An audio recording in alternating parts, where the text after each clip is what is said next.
My sister was willing to do anything to steal my husband. I always thought my sister, Kate, and I were close. Growing up, we shared everything, clothes, secrets, even dreams. But looking back, maybe I should have seen the signs.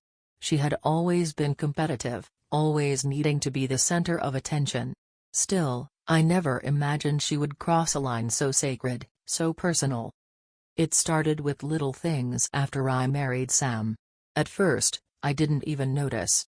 Kate would casually compliment Sam in front of me, saying things like, "You're so lucky to have a husband like him," or "I wish I could find someone like Sam."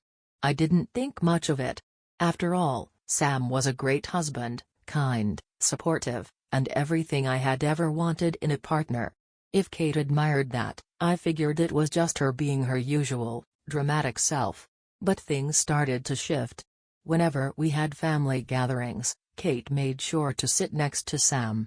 She'd laugh a little too hard at his jokes, touch his arm just a little too much, and compliment him at every opportunity. Again, I brushed it off. She was single, and maybe she was just lonely. I wanted to be understanding. But deep down, something felt off. Then, it escalated. One night, after a family dinner at my parents' house, Sam and I were driving home when he turned to me with a strange look on his face. "Did you notice anything weird about Kate tonight?" he asked, his voice hesitant. I felt a pit form in my stomach. "What do you mean?" "She's been acting kind of flirty," he said. I didn't want to say anything, but it's been happening for a while now. I didn't think much of it until tonight, but the way she was looking at me, it was like, I don't know, like she wanted more than just attention. I sat there, stunned. Sam had never brought this up before, and the fact that he felt uncomfortable enough to mention it made me realize something was really wrong. The subtle looks, the overly friendly touches, the laughter that seemed too loud, it all came rushing back to me. But I didn't want to believe it. Kate was my sister. She wouldn't do something like that. Would she? Still, I couldn't shake the feeling that something was happening behind my back. I started paying more attention. I watched the way Kate acted around Sam, and it was undeniable. She was going out of her way to get close to him, inviting us over for dinners, asking Sam for help with things that didn't require his expertise, even texting him directly for advice on life choices she claimed I wouldn't understand. It was getting too much to ignore. One night, I confronted her. "Kate, we need to talk," I said as I sat down with her at a coffee shop, my heart pounding. "Is there something going on with you?" And she looked taken aback, but I caught a flicker of something else in her eyes, something almost smug. "What are you talking about?" she asked, playing innocent. "You've been acting strange around him. More than strange. You're crossing boundaries, and I need to know why." Kate leaned back in her chair, her lips curving into a small, almost imperceptible smirk. "I think you're overreacting, sis," she said, her voice smooth. "But if you're feeling insecure, maybe that's something you should work on." Her words stung, but her tone stung even more. There was no remorse, no denial. It was as if she was daring me to accuse her, challenging me to dig deeper into a truth I wasn't ready to face. After that conversation, things got worse. Kate's advances became bolder. She started dropping by our house unannounced, always with an excuse to see Sam. When we went to family gatherings, she dressed to the nines, clearly trying to get his attention. It was like she wanted me to know what she was doing but didn't care about the consequences. One evening, I overheard a conversation that confirmed my worst fears.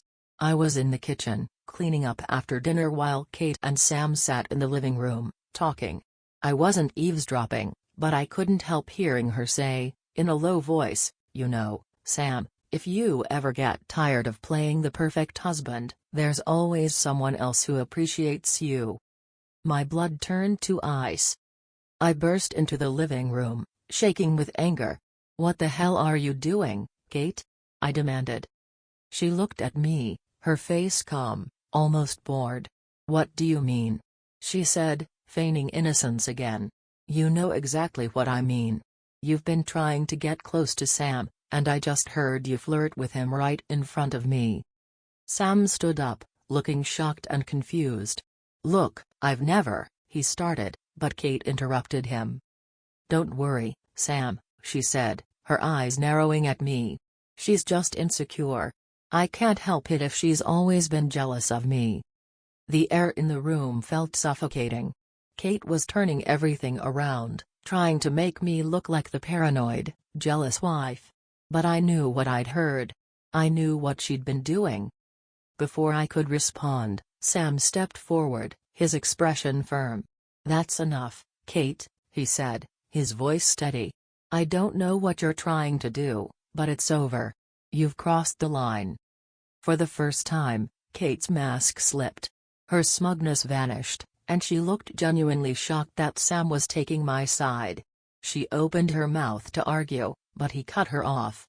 "I love my wife," he said, standing beside me. "And whatever this is, whatever you've been trying to pull, it ends now." Kate stormed out without another word. I thought that would be the end of it, but it wasn't. A few days later, I received a text from Kate, "You'll regret this. I always get what I want." I didn't reply. I showed it to Sam, who was furious.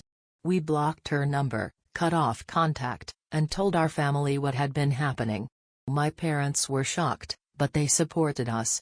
Kate, however, refused to back down. She told anyone who would listen that I was crazy, that I'd pushed her away because I was insecure about my marriage. She twisted the narrative, playing the victim while trying to tear my life apart. But the truth was out. Sam and I grew even closer, united by the storm Kate had tried to create. In the end, she didn't steal my husband, she only lost her sister. And the saddest part? She lost herself in the process, blinded by jealousy and obsession. I still don't understand how Kate could go so far, but I've learned something through this. Sometimes, the people you trust the most are the ones who can hurt you the deepest. But they only win if you let them. And I refused to let her destroy the love I had fought so hard to build.